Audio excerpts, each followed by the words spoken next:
Welcome to the Biz and Tech Podcast. My name is Blake Dowling. I'm the CEO of Aegis Business Technologies in Tallahassee, Florida, and we're coming to you live from Level Up Studios.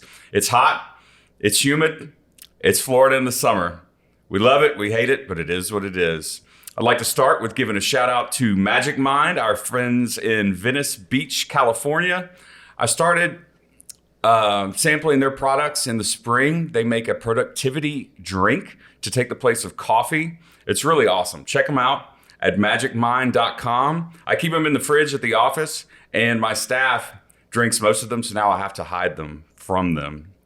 And as you can see from my shirt, I'm a big fan. We appreciate their support and their sponsorship of the show. Today, we have Dr. J.R. Harding in the house, my friend, community leader, advocate, writer, speaker, professor. You check all the boxes, man. Thank you for joining us today. Thank you, Blake. Really, it's a privilege to be here, especially during this hot, humid Florida day in your air conditioning, in your new studio. So, absolutely. Thank you. Well, tell us a little bit about your background. How'd you get started in your career? Let's talk about your books, your teaching. We've got a lot of commonality to discuss, but we'll get to that. Take it away. Well, to begin, it's all about life, right? We want full, active, meaningful lives. And as a person with a disability about 38 years ago, there wasn't a whole lot of meaningful life and activity. And when the Americans with Disabilities Act passed, thanks to President Bush, Justin Dart, and many other leaders who really broke down those terrible walls of exclusion, well, folks needed to know, well, what did this mean? How did this happen? How did you and I go have a cup of coffee?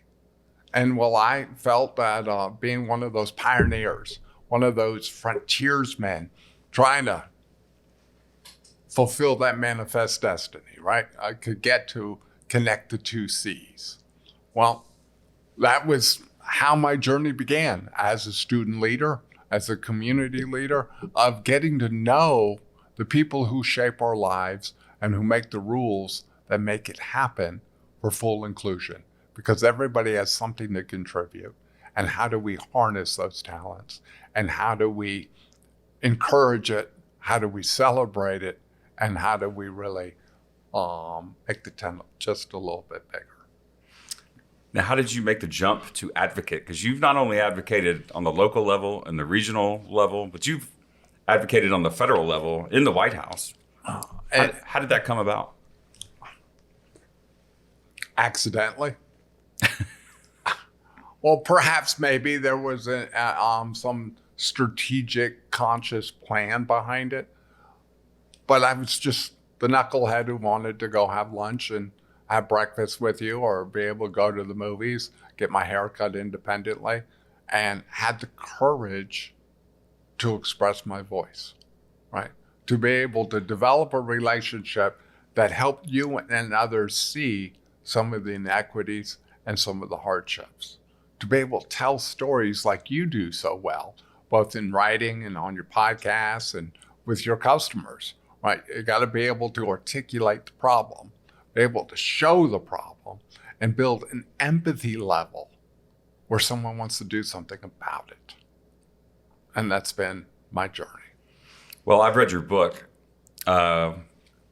What's next? Now Correct? What? Now what? And ADA Adventure.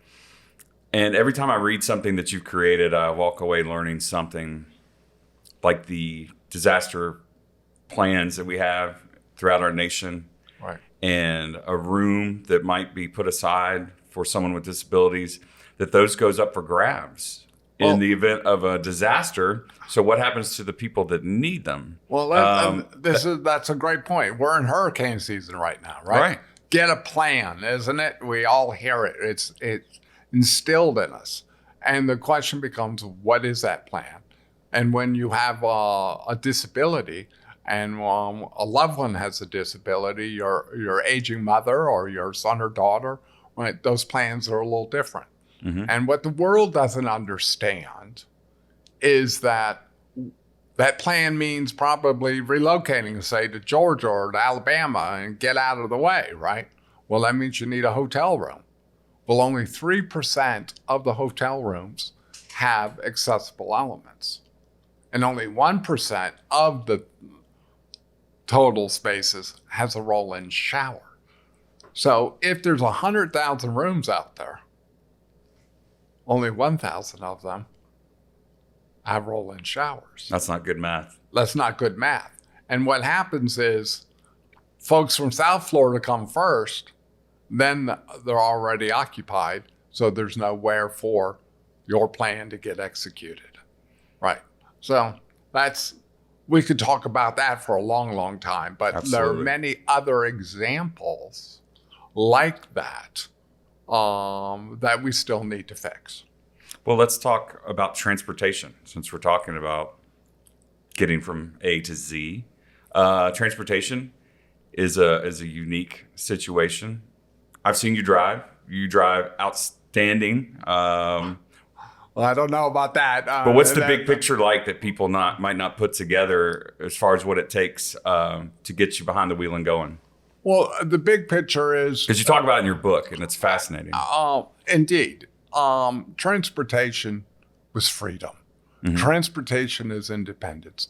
We understand we like to take care of our business, right? To be self-reliant, to be able to do those chores of earning a paycheck, getting your hair cut, going to the dentist, whatever it might be.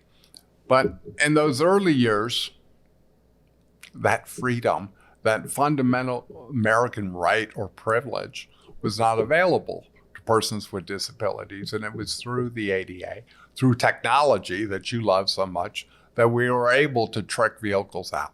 And there was a little gentleman up there in nowhere, Indiana, right, named Ralph Braun, who tricked out an old post office with a farm lift to get in it and started the adaptive van business.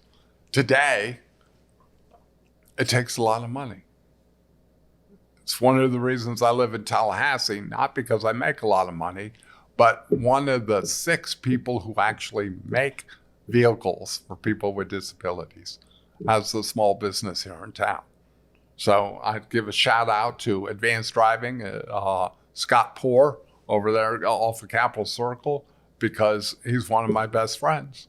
You know, if I lived in Panama City and I had something silly go wrong with the mechanical issues, right? Mechanical things break, electronic issues break. It would take all day to fix it. On my way here today, I just popped in, right, to say hello, to build that relationship. So if something went wrong on a Saturday evening, on date night, right, or with my family on a holiday and God knows where, I can call Scott. Scott will get me to the promised land and fix that problem and teach my assistants, right, how to navigate through, right, the smartphone. What's the FaceTime chat or whatever, right? Real time, and go find that one wire out of 10,000 that needs to be fixed, and to do it at 10 o'clock at night. But the challenge we have now, because I work, I'm independent, I'm able to volunteer in the community, do all the things that your guests do every day because of that transportation. But I'm afraid of the future. I'm afraid on this 32nd anniversary of the Americans with Disabilities Act that this freedom is not going to be available to persons with disabilities. And if we look around in the infrastructure right now, have you ever seen an accessible charging station? No, sir. Have you ever seen a Tesla with a lift on it? Right. And the answer is no. Right. And some within the community say, don't worry, we'll get to you. Really? 10 years from now? 15 years from now? 20 years from now?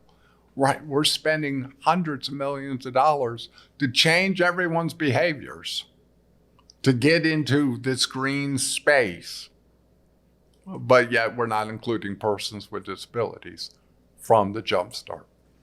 So I'm fearful of the future of our new technology with electric vehicles, autonomous vehicles, and how do persons with disabilities interact with all of that. And then let's not even forget the price point. Electric vehicles are expensive now. It is a privilege to be able to drive one of those. I don't have an electric vehicle, but my vehicle that I drive costs a lot more than those Teslas on the road.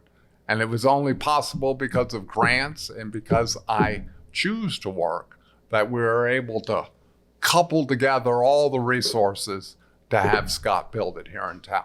But right now, even if we were sitting on $125,000, there's nothing for me to go buy because And that's what you paid in the past for your vehicle, $125,000? Yes. Okay. Let's say that again, $125,000. Yeah, I was making sure people heard that. Right. And thank you for raising your voice today, as you always do, on things that need attention. Let's talk about your work at FSU.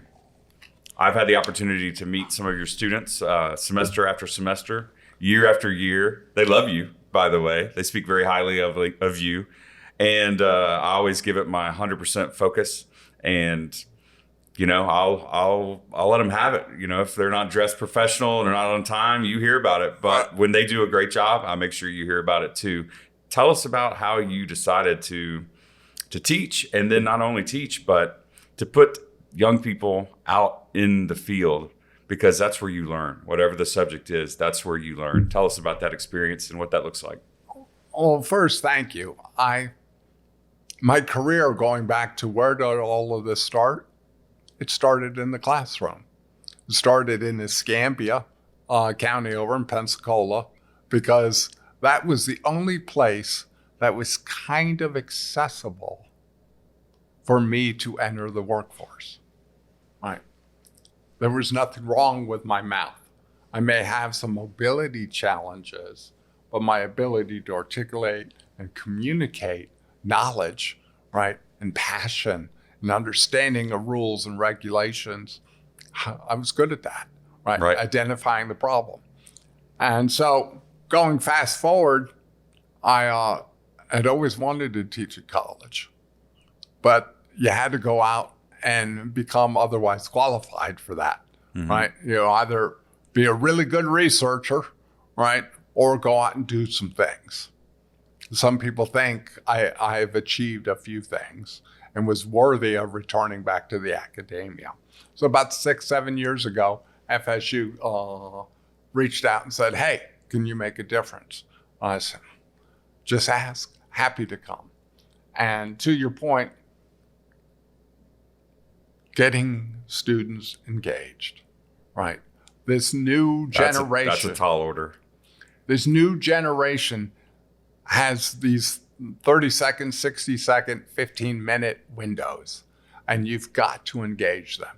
And to your point, getting out in the world, what's it really like, right? And so partnerships with with Aegis and 14 other companies here, not-for-profit and for-profit organizations here in Tallahassee, take my students and give them a chance to really see how that rubber meets the road. Right. Is this the right major for them? Are they made of the right stuff? And so that's exciting, and I appreciate that feedback. And most students are really quite fabulous, but of course you can't satisfy them all. But I keep trying to raise that bar. Yeah, the last group came by with a thank you card and flowers afterwards. Right. I was like, you guys are going to go far in life. Remembering the little things. In this digital age, I'll just shoot them an email. I'll shoot them a text. I mean, getting people of a certain age to pick up the phone and make a phone call is hard, much less a face-to-face interaction with a gesture. I was flattered. That's, as you pointed out, that small group of 4 students who had spent that day with you and went that extra mile, they will be the next set of leaders. They made that impression. They learned from you and wanted to reciprocate it. I tell the story to other students that say, this is the standard, right? This is the high bar. You want to replicate that kind of behavior. Yeah, they killed it. So recently, on the personal front, you did some international travel. Tell us what that experience was like. I follow you on Facebook. I got to see cougars and giraffes, elephants, Well, the South whole Africa, yes, indeed. safari. Tell us about it. Right, the whole 9 yards. Well, the pandemic shut everyone's life down. Coming out of it, the wife and I we wanted to do something that you don't do every single day. And so we used the pandemic to really plan and deconstruct, could a quadriplegic do a safari? Well, the answer is, the question is yes. Hell and yeah. You should, hell yeah. But then how? What are all the logistics of going out there in that bush and being out there with those critters and having your plan, right, to address the various elements that may or may not show up, right, and being so far away from home. So now we were very fortunate. We found this outfit called Access to Africa, which was a minority-owned, women-based business that specialized in adaptive safaris. How cool is that? It was life-changing, absolutely life-changing. We were this close to the critters in the wild, in their natural settings. It was just fabulous. In addition to doing about a half a dozen different safaris to elephant interactions, and I mean, we've all been to zoos, but it kind of smells like elephant manure, right? Right. Well, out there in the real world, you're not smelling elephant manure. And these great, big, majestic beasts, they're actually quite quiet. They push through the bush like gentle little beasts. You don't even see them or hear them coming. They just literally appear. And watching how the big bull and the mothers and the little babies interact, of seeing kind of that natural order of things. It almost reminds you of your own family. Dad's looking after folks. Mom's got her role. The babies are misbehaving and get disciplined to get along their way. So it was super cool. And in addition to the safaris and stuff, then we learned that hippos are the most dangerous animal in South Africa. Right, hippos are the most dangerous. You don't have to cut your grass when you live in South Africa. The hippo comes out of the swamps in the nighttime to come eat your grass. That's nice of them. Right, it is, but besides being dangerous. Right, you Lawn don't care want is to very walk important. around with a little Fluffy and come into this, 5,000-pound beast that's 8 feet long and can run 40 kilometers an hour on the land. Wow. What an awesome trip. What would it surprise us to know about you, JR? Surprise us to know about me. Well, perhaps I cry when the national anthem occurs. When our Olympians win that gold medal. When our soldiers are given the Medal of Honor. When you see those little moments in life, that I'm okay with really rawly feeling that achievement. Absolutely. What? So tell us about your books. Where can we find them? They're on Amazon, correct? They are. They're out there on Amazon, and some people say they're 5-star books. They're just humble little stories that tell the adventures of life, and I hope they are meaningful to folks. I hope they are empowering to folks, especially those who might be facing similar challenges. The whole idea is simply, you can do it, right? Count on your friends, count on your family, ask for assistance. Be unafraid to communicate your needs and expectations, because people want to be helpful, but most people just don't know how. Did I read in your first book, you call it The Grateful Dead? There was a rock band mentioned. That was the Police. It was the Police. Right. And they were all the rage in the mid-'80s. Right. Okay. Was it the Synchronicity Tour where they were the biggest band on the planet? It was. And I actually charmed my way through insurance to stay at the rehab place for quadriplegia, to stay this extra week so I could do the outing that included the Police concert, right? So it was a big deal to be there in Chicago. Nice. At the stadium, and all my friends knew I was going, so I was just running from group to group to group, and being disciplined by the chaperone who said, "No, you're not allowed to have a beer," and I said, "Well, mind your own business. I'm at the show." Absolutely. Right. Yes, for those listening, I worked in the music business for many years. As I've talked about in past episodes, managing bands was one of my career highlights for sure. And one of the reasons I really love the Magic Mind product, the productivity drink, out of the gate was I got to revisit Venice Beach. Venice Beach is cool. Put that on the bucket list if you haven't visited yet. Yeah. What an artistic community. And for anyone like JR, like myself, that creates columns, podcasts, runs meetings, teaches classes, the idea of a productivity drink to enhance creativity is really cool. So Magic Mind, magicmind.com. And how cool is it that bands are touring again after the long pandemic? That's fantastic. We really enjoy outdoor shows. Nothing like live music. Did you see what was announced yesterday here in our community? No, do tell. Government Mule and Trombone Shorty will be coming out to the new amphitheater. Oh, outstanding. Outstanding. And what are the dates on that? October 8th for Government Mule, and I do not know for the others, but check out TallahasseeDemocrat.com for those dates. I'll be out there for Government Mule for sure, because that's Warren Haynes from the Allman Brothers, their former guitar player, outstanding rock and roll outfit.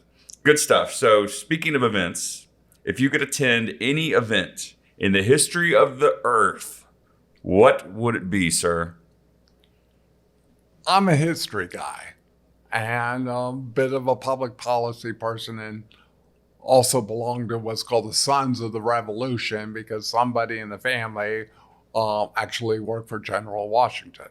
Awesome. And I was raised in the military. My father's a retired general officer, and understand duty and commitment and family. So the event that I would have liked to have been at is when Washington read the Declaration of Independence to the troops after having defeated the British in Lexington, and read our Declaration of Independence in New York, and then soon thereafter reviewed the British troops who had stuck their nose at us, that we were unfit, unorganized, undisciplined, and certainly not worthy of our freedom. But then 5 years later, right, Exactly. they had to get on their boats and go home. How dare ye, colonials? Right. That's my attempt at a British accent for the day. And we're going to leave it at that. Right. So that would be my event in history. I think that would have been really, really cool. So when we talk about proud moments of careers, does one stick out for you? There's a lot of different spaces, but one that's deep and, feeling and full of emotion is testifying to the U.S. Congress about access issues, particularly outdoor. Here in Tallahassee, in the Panhandle, we like our green spaces. We like our ecosystem and tourism, and that's arena. So fighting for beach access, fighting for nature trails, and communicating that to our U.S. election officials was powerful. But what was more powerful was that my father was sitting in the audience behind me, of just one of those moments, right? And then, later came up, shook the hand. You did good, son. Right. And so that moment sticks out as one of those aha memories. That's awesome. And then on a much lower level, I just had this memory when you said history and you said your dad. I graduated from McClay here in town. Right. I never really did well in school. I had a learning disability, but I always excelled in history, and I loved it. I was very passionate about it. And at high school graduation, my teacher, Mr. Burley, rest in peace, he was a wonderful teacher. He bestowed upon me the Excellence in American History Award, A+ average. And my dad, after he fell out of his chair, he gave me that pat on the back. Well done, son. Right. It's like you're talking about the elephants and the order of things. That's a nice moment. Thank you for sharing that. Right. Yeah. So what do we need to know about the Americans with Disabilities Act? It was 1990, and the anniversary is July 26th. What can anyone listening today, what can we do? You mentioned some potential problems and some real life scenarios that are stopping progress. What can people do to get involved? Thank you for the question. And first, the audience needs to remember this is the last set of civil rights that were passed in this country. And it was only just 32 years ago that 20% of our population got the dignity and the respect of being included. That's the first piece. So the second piece, this action item. Well, communicate with your elected officials. Here at county government, we go to church, we go to the grocery store, we see people at the coffee shop. Expect our infrastructure not to meet the letter of the law, because that's the minimum standard. Right, minimum standard, are you kidding me? Right, let's exceed those standards. Let's make all doors accessible, not some. Let's have more of those hotel rooms accessible, not 3% of them, right? Let's have more transportation options, not less. In fact, DOJ just settled with Uber for formally discriminating against people with disabilities and charging them more for the same service that you were enjoying. I've never heard about that. Oh. With all the protests going on in our nation, state, and world, you think you would hear more of what you're describing, and I appreciate you bringing it up, and I will continue to bring it up as we put forward this episode. One other question. You mentioned to me there was an incident involving a car crash at the Capitol. So, well, before we close today, I think we need to know what happened. Well, you can't Google it because I've tried. Are we talking about the Capitol here? Are we talking about Washington, D.C.? The Florida State Capitol. The Florida State Capitol, okay. I was an intern working in the governor's budget office in higher education. So getting back to where did I start in all of this? And my van... Was this Bush, Childs? What this years? Is Childs. Childs, okay. Childs years. So we're talking 95-ish. Okay. And my high-top van, remember those big cargo vans before we had the much smaller ones, would not fit in the garage. Okay. So as an accommodation, I parked between the two capitals on the flat surface. But then we had the Oklahoma bomber. So one day on my way to work, the Capitol Police said, JR, we can't let you park here anymore. Right. So we had to move me to a non-accessible space. Okay. Forgetting that I needed help every now and then, I tried to move my vehicle without following all the instructions. So the alarm was going off, said, warning, Will Rogers, don't do this. I was like, well, I can just move it 5 feet, get on a nice flat surface, lock in properly, and then go about my business. Well, as soon as I put the gas in go, the wheelchair flips upside down. My hand stuck in the accelerator, and I fly across the Capitol courtyard in a V8, flooring it. Gets better. During Governor Child's State of the State of 95, I hit the side of the Capitol. Wow. And of course, all of our TV crews are there because it's the state of the state. Right. Now, the caption goes, disabled driver loses control of vehicle, hits Capitol. Not injured, but visibly disturbed. And they pan to me. I look like, the mad doctor. Right. Well, of course, I just went across the courtyard at 45 miles an hour, upside down, and hit a wall. Right. Man's parking spot taken away. Right. Which should have been the headline. The issue is, I am the only one who has legally gotten away with what everyone has wanted to do, which was go crash into the building and tell everyone, let's get the people's business done. Right. That's an awesome story. Thank you, JR, so much for joining us today on the Biz and Tech podcast. Those are some great conversation pieces. For those out there that would like to learn more about JR, I recommend reading one of his books. They're outstanding. And you have a website also. What is that domain? jrharding.com, www.jrharding.com, or find me through Florida State in my teaching activities. Outstanding. Thank you, sir. And if you missed my earlier plugs on Magic Mind, magicmind.com. I wouldn't bring out a little green vial onto the set of the Biz and Tech podcast unless I wasn't a fan. These shots becomes part of your routine. I experienced the first burst of creativity. Day 4, I write columns for The Democrat, for FloridaPolitics.com. I do this show, run a business somewhere there in the middle.